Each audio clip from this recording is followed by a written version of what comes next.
Hello friends नमस्कार मु पिंटू आपण मानक पे नहीं आसी सकाळ केतोटी गुरुत्वपूर्ण खबर से वीडियो को शेष पर्यंत देख मोर अनुरोध एवं प्रत्येक दिन देश विदेश तथा ओडिशार गुरुत्वपूर्ण खबर देखापी चैनल को सब्सक्राइब कर रखुँ एवं वीडियो लाइक कर दिंतु। प्रथम खबर 2025 प्रकाश पाइला सरकारी छुट्टी तालिका ए वर्ष मिल 26 सरकारी छुट्टी वर्ष 2025 में सरकारी छुट्टी कैलेंडर प्रकाश पाई। एथिरे विभिन्न पूजा पार्वण सहित जातीय दिवस आदि को मिसाई मोट 26 सरकारी छुट्टी रही। आज राजस्व विपर्यय प्रशमन विभाग पक्षर 2025 कैलेंडर वर्ष आज छुट्टी तालिका प्रकाश पाई।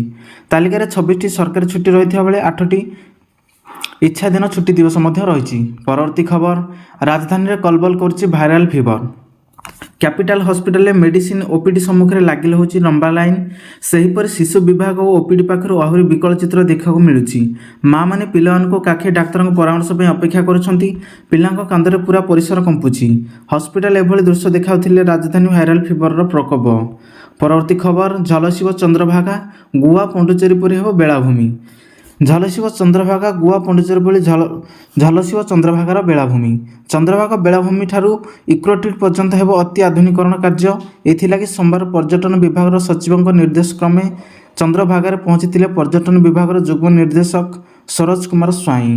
परवर्ती खबर राज्य में तापमात्रा कमिजा आसंता 15 बढ़ शीत। आसंता 15 तारिख राज्य में शीत बढ़ रातिर तापमात्रा 2 डिग्री 4 डिग्री कमिज। यह प्रभाव अधिक शीत अनुभूत हो पारे बोली भुवनेश्वर पाणीपाग विभाग पक्षर सूचना दी। परवर्ती खबर बदली थैथान नियम चाकरी बदल मोटा अंकर अनुकंपा।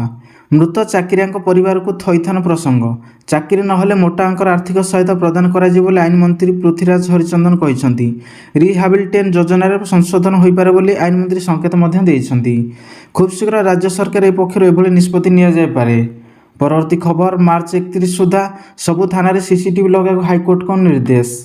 भरतपुर थाना कैप्टेन एवं बांधवी को दुर्व्यवहार मामलें हाइकोर्ट आज शुणाणी होती। एथिमाई राज्य सरकार जारी कले स्वतंत्र एसओपी एने कोर्ट को एडवोकेट जनरल शुणाई। एसओपी नकल आमिकस क्यूरी को देवाक निर्देश देले हाइकोर्ट। 31 मार्च शेष सुधा राज्यर सबु थाना सीसीटीवी लगे संपूर्ण करने निर्देश देते हाइकोर्ट। परवर्ती खबर दुर्बल होउची टंका डॉलर तुलन में 84.38 स्तर को खसिला। क्रमागत भाव दुर्बल होबार लगी भारतीय मुद्रा टंका। अमेरिका डॉलर तुलन टंकार विनिमय मूल्य में क्रमागत भाव ह्रास धारा जारी रही। एथिजोगु सोमवार कारबार प्रारंभ में डॉलर तुलन में टंकार मूल्य 1 पैसा ह्रास पाई एवं 84.38 टंकार सर्वकालीन निम्न स्तर को खसी आसी। परवर्ती खबर अमेरिका रे लागू हेब इमिग्रेशन पॉलिसी प्रभावित हुए प्रवासी भारतीय। अमेरिकार राष्ट्रपति निर्वाचन पर द्वितीय थर पर राष्ट्रपति होइछन्ते डोनाल्ड ट्रंप। आसंता वर्ष जनवरी 20 तारिख में राष्ट्रपति भाव शपथ नेबे। कार्यकाल आरंभ नहीं प्रस्तुत होउछन्ते ट्रंप। यह पूर्व से नियुक्ति देवा आरंभ कर दैछन्ती। सरकार चलाइबा ट्रंप को नीति इमिग्रेशन दिगरे इशारा देउछि जार सीधा सड़क प्रभाव बेआईनी भाव अमेरिका रहुथिबा प्रवासी उपर पड़िबो।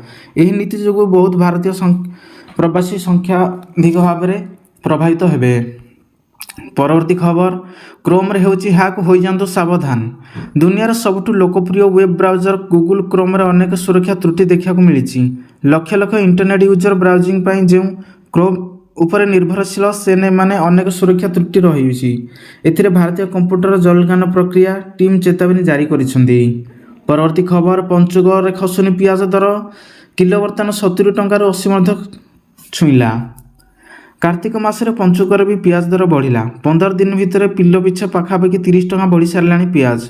खुचरा बजार में पियाज किलो 70 टंका एवं पंचुक चली अवश्य पियाज को नहीं होहाला बेसी ना किंतु पंचुकर पियाज द्वारा चाहिदा सेते अधिक नथिया सत्वे भी दर वृद्धि विस्मय सृष्टि करिछि।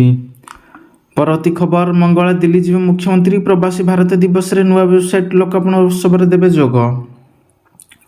मंगलवार नुआदिल्ली गस्त करेंगे मुख्यमंत्री मोहन चरण मांझी। मंगलवार सकाल 10टार से भुवनेश्वर विमान बंदर दिल्ली अभिमुखे यात्रा करेंगे।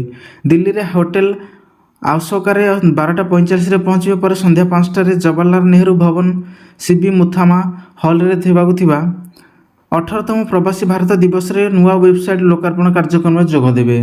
परवर्ती खबर धनी राज्य रेस सबुठ आगे महाराष्ट्र। କେନ୍ଦ୍ର ଅର୍ଥମନ୍ତ୍ରୀ ନିର୍ମଳା ସୀତାରମଣ ବର୍ଷ ଆରମ୍ଭରୁ କହିଥିଲେ 2027-28 ପର୍ଯ୍ୟନ୍ତ ଭାରତ ତୃତୀୟ ସବୁଠାରୁ ବଡ଼ ଅର୍ଥବ୍ୟବସ୍ଥା ହେବାକୁ ଯାଉଛି।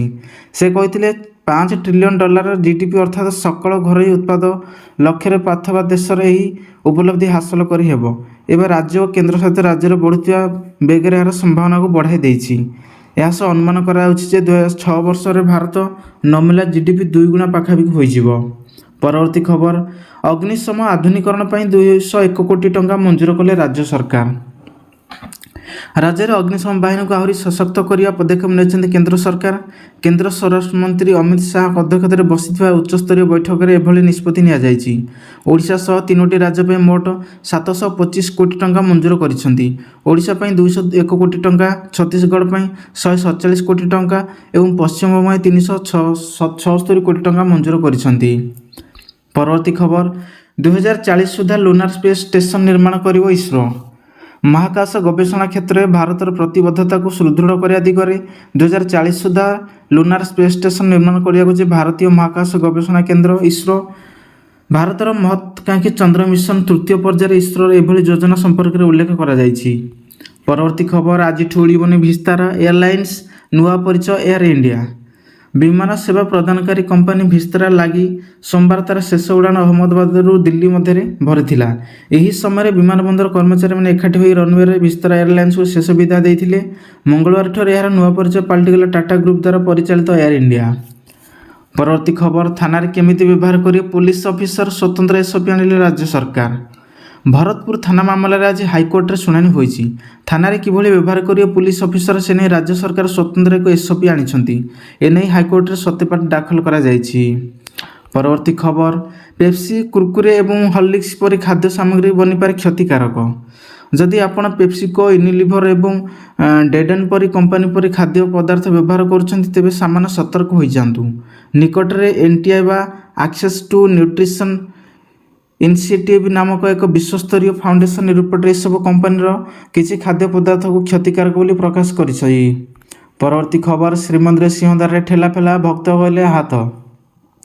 ପଞ୍ଚକ ପାଳନ ବେଳେ ଶ୍ରୀମନ୍ଦିର ସିଂହଦ୍ୱାରରେ ଠେଲାପେଲା, ପତିତପାବନ ବ୍ୟାରିକେଡରେ ହୋଇଛି ଠେଲାପେଲା, ଅନେକ ଭକ୍ତ ଆହତ ହୋଇଥିବା ସୂଚନା ମିଳିଛି। ପ୍ରଶାସନ ଏବଂ ପୋଲିସ ବ୍ୟବସ୍ଥାକୁ ନେଇ ଅସନ୍ତୋଷ ସୃଷ୍ଟି ହୋଇଛି। ଆଜି ମହାପ୍ରଭୁ ଲକ୍ଷ୍ମୀନାରାୟଣ ବେଶ ଅନୁଷ୍ଠିତ ହୋଇଥିବା ବେଳେ ଭକ୍ତଙ୍କ ପ୍ରବଳ ସମାଗମ ଦେଖିବାକୁ ମିଳିଥିଲା। ପରବର୍ତ୍ତୀ ଖବର, ଜାପାନର ପ୍ରଧାନମନ୍ତ୍ରୀ ଭାବେ ପୁଣି ଥରେ ନିର୍ବାଚିତ ହେଲେ ଇସିବା। ଜାପାନର ଲିବରାଲ ଡେମୋକ୍ରାଟିକ୍ ପାର୍ଟି ନେତା ଶିଗେରୁ ଇସିବା ସୋମବାର ଦେଶର ନିମ୍ନ ସଦନ ସର୍ବାଧିକ ଭୋଟ ପାଇ ପୁଣି ଥରେ ପ୍ରଧାନମନ୍ତ୍ରୀ ଭାବେ ନିର୍ବାଚିତ ହୋଇଛନ୍ତି। ଗତ ମାସ 27ରେ ହୋଇଥିବା ଜାପାନ ସାଧାରଣ ନିର୍ବାଚନରେ ଇସିବା ଏଲ୍ଡିପିଓ ଓ ସହଯୋଗୀ ଦଳକୁ 465 ଆସନ ବିଶିଷ୍ଟ ଦେଶର ନିମ୍ନ ସଦନ ବହୁମତ ମିଳିଥିଲା। ପରବର୍ତ୍ତୀ ଖବର, ବଦଳି ପାଇଁ ଚାପ ପକାଇଲେ କାର୍ଯ୍ୟାନୁଷ୍ଠାନ, ସବୁ ବିଭାଗ ସଚିବମାନଙ୍କୁ ଚିଠି ଲେଖିଲେ ମୁଖ୍ୟ ଶାସନ ସଚିବ। ବଦଳି ପାଇଁ ଚାପ ହେବ ବୁମେରା, ବଦଳିବା ପାଇଁ ଚାପ ପକାଇଲେ ହେବ ଶୃଙ୍ଖଳାଗତ କାର୍ଯ୍ୟାନୁଷ୍ଠାନ। ବଦଳି, ପୋଷ୍ଟିଂ ଏବଂ କୌଣସି ଚାପ ପକାଇବା ପାରିବେ ନାହିଁ କର୍ମଚାରୀ। ସରକାର ଏନେଇ ଏକ କଡ଼ା ମନୋଭାବ ପୋଷଣ କରିଛନ୍ତି। ଏନେଇ ସବୁ ବିଭାଗର ସଚିବମାନଙ୍କୁ ଚିଠି ଲେଖିଛନ୍ତି ମୁଖ୍ୟ ଶାସନ ସଚିବ। କିଛି କର୍ମଚାରୀ ବଦଳି ବା ପୋଷ୍ଟିଂ ପାଇଁ ପ୍ରଭାବ ପକାଉଥିବା ଦେଖାଯାଉଛି। ପରବର୍ତ୍ତୀ ଖବର, 2024 ବିଶ୍ୱର ସବୁଠାରୁ ଉତ୍ତପ୍ତ ବର୍ଷ। 2023 ତୁଳନାରେ 2024 ବର୍ଷର ବିଶ୍ୱର ସବୁଠାରୁ ଉତ୍ତପ୍ତ ବର୍ଷ। ଏନେଇ ସୂଚନା ଦେଇଛି ବିଶ୍ୱ ପାଣିପାଗ ସଂଗଠନ। ଦ୍ରୁତ ଶିଳ୍ପାୟନ ଓ ସହରୀକରଣ ପାଇଁ ଉତ୍ତପ୍ତ ହେଉଛି ବିଶ୍ୱ ପାଣିପାଗ। ବାୟୁମଣ୍ଡଳକୁ ସବୁଜ ଗ୍ୟାସ୍ ନିର୍ଗତ ହେଉଛି, ଯାହାଫଳରେ ବାୟୁମଣ୍ଡଳରେ ତାପମାତ୍ରା ବୃଦ୍ଧି ପାଉଛି। ପରବର୍ତ୍ତୀ ଖବର, 2025ରେ ମହଙ୍ଗା ହେବ ସ୍ମାର୍ଟଫୋନ୍। ସାରା ବିଶ୍ୱରେ ବୃଦ୍ଧି ପାଉଛି ସ୍ମାର୍ଟଫୋନର ଚାହିଦା। ପ୍ରାୟ ପ୍ରତ୍ୟେକ ଦିନ ଅନେକ କମ୍ପାନୀ ନୂଆ ନୂଆ ସ୍ମାର୍ଟଫୋନ୍ ମାର୍କେଟରେ ଲଞ୍ଚ କରୁଛନ୍ତି। ହେଲେ ମାର୍କେଟରେ ବଢ଼ୁଥିବା ଚାହିଦାକୁ ନଜରରେ ରଖି ଆସନ୍ତା ବର୍ଷ ଅର୍ଥାତ୍ 2025ରେ ସ୍ମାର୍ଟଫୋନ୍ ଆହୁରି ମହଙ୍ଗା ହୋଇପାରେ। ଏହା ପଛରେ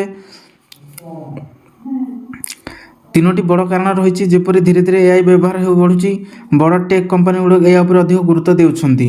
ଏହା ହିଁ ଫୋନ୍ର ମୂଲ୍ୟ ବୃଦ୍ଧି କରିବା ପାଇଁ ମୁଖ୍ୟ କାରଣ ପାଲଟିବ। ପରବର୍ତ୍ତୀ ଖବର, ରାଜ୍ୟ ସରକାରଙ୍କ ବଡ଼ ଘୋଷଣା, ସବୁ ମାସର ଦ୍ୱିତୀୟ ଶନିବାର ଛୁଟି ରହିବ ସ୍କୁଲ। ଛାତ୍ରଛାତ୍ରୀଙ୍କ ପାଇଁ ବଡ଼ ଖୁସି ଖବର, ଏଣିକି ପ୍ରତ୍ୟେକ ମାସର ଦ୍ୱିତୀୟ ଶନିବାର ଛୁଟି ରହିବ ସ୍କୁଲ। ରାଜ୍ୟ ସରକାର ଏନେଇ ଏକ ବଡ଼ ଘୋଷଣା କରିଛନ୍ତି। ପରବର୍ତ୍ତୀ ଖବର, ମଣିପୁରରେ ଗୁଳି ବିନିମୟ, ଟଳି ପଡ଼ିଲେ 10 ସନ୍ଦିଗ୍ଧ ଆତଙ୍କବାଦୀ। ଅଶାନ୍ତ ମଣିପୁର ପୁଣି ଗୁଳିମୟରେ ଟଳି ପଡ଼ିଲେ 10 ସନ୍ଦିଗ୍ଧ ଆତଙ୍କୀ। ଏଥିସହ 2 ଜଣ ସିଆର୍ପିଏଫ୍ ସୁରକ୍ଷା କର୍ମୀ ମଧ୍ୟ ଆହତ ହୋଇଛନ୍ତି। ତେବେ କିଛି ସମୟ ଧରି ଗୁଳିମୟ ଫଳରେ 10 ସନ୍ଦିଗ୍ଧ ହୋଇଥିଲେ ଟଳି ପଡ଼ିଥିବା ବେଳେ ସେହି ଅଞ୍ଚଳରେ 5 ଜଣ ନିଖୋଜ ଅଛନ୍ତି। ଏନେଇ ସେମାନଙ୍କ ସନ୍ଧାନ ପାଇଁ ପୁଲିସ ଛାନଭିନ୍ ଜାରି ରଖିଥିବା ସୂଚନା ମିଳିଛି। ଜାମ୍ମୁ କାଶ୍ମୀରରେ ସକ୍ରିୟ ଅଛନ୍ତି 191 ଆତଙ୍କବାଦୀ, ବଢ଼ିଲା ସୁରକ୍ଷା ବ୍ୟବସ୍ଥା।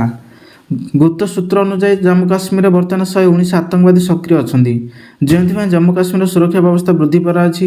ଏଥିମଧ୍ୟରୁ ପୀର ପଞ୍ଜାଲ ରେଞ୍ଜର ଉତ୍ତର ଭାଗରେ 79 ଆତଙ୍କବାଦୀ ସକ୍ରିୟ ଥିବା ନେଇ ସୂଚନା ରହିଛି। ସେଥିମଧ୍ୟରୁ 18 ଜଣ ସ୍ଥାନୀୟ ଏବଂ 61 ଜଣ ବିଦେଶୀ ଆତଙ୍କବାଦୀ ରହିଛନ୍ତି।